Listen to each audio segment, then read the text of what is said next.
Hi, my name is Friedman. I'm a faculty member at Oregon State University. Today I'm going to speak with you a little bit about the Gmat Preparation courses we have here at Oregon State University. In the Gmat Preparation course, we basically concentrate on the verbal question types. Our students historically have very little trouble with the quantitative types of questions that are math-based. Where the problems come in are in the verbal question types. So in our classes, we spend time on reading comprehension, sentence correction, and critical reasoning. In a typical class, a 90-minute class, I would probably spend about 20 minutes on each type of question, and then about 30 minutes going over things. The important thing to remember about the Gmat is that this is not a language test. This is a test of your ability to reason. It's a test of logical reasoning, or as I like to refer to it, it is a matter of putting together little puzzles. And I'm going to show you how to put together some of those puzzles right now. For most international students, the most difficult part of the Gmat verbal portion is the sentence correction portion. And about 1/3 of the questions that you're asked during the Gmat verbal is they are sentence correction questions.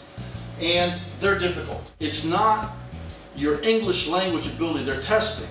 What they're testing again is your ability to logically solve a problem. Now, in sentence correction, they do ask you to recognize certain grammatical issues.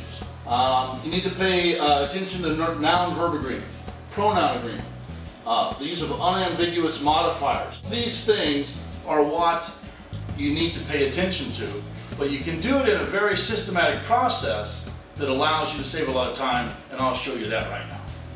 Now, before we begin and look at a sentence correction question, let me give you a few tips about how to properly answer these sort of questions. The first tip is, if you're unsure, is you need to use the process of elimination. It's your best friend. Secondly, the possible answers will always concentrate on only 2 possible issues, and I'm going to show you that when I show you a practice question. And finally, determine what is not wrong, okay, and concentrate on the corrections that might be needed. Here's an example.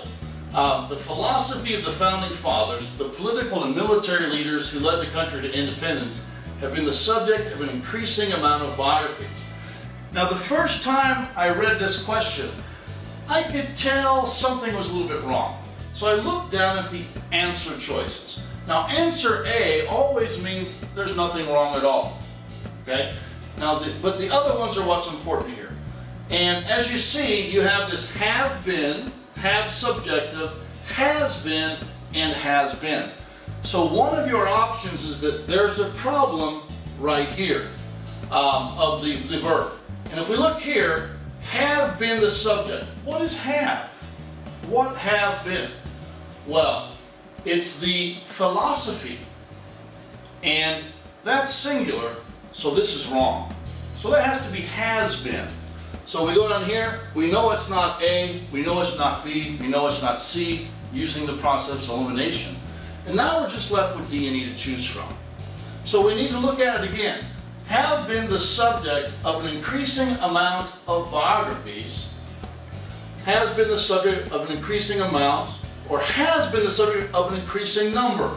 Now here we're looking amount of what? Number of what? It's not Founding Fathers, it's biographies. What are biographies?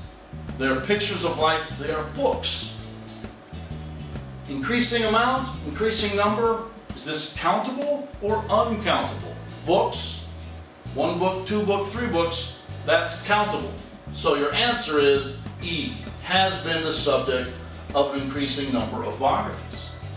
So actually, sentence correction, while very hard, if you just try to circle the answer you think is best, if you go through this step-by-step process, it becomes the easiest part of the Gmat, even for a non-native speaker.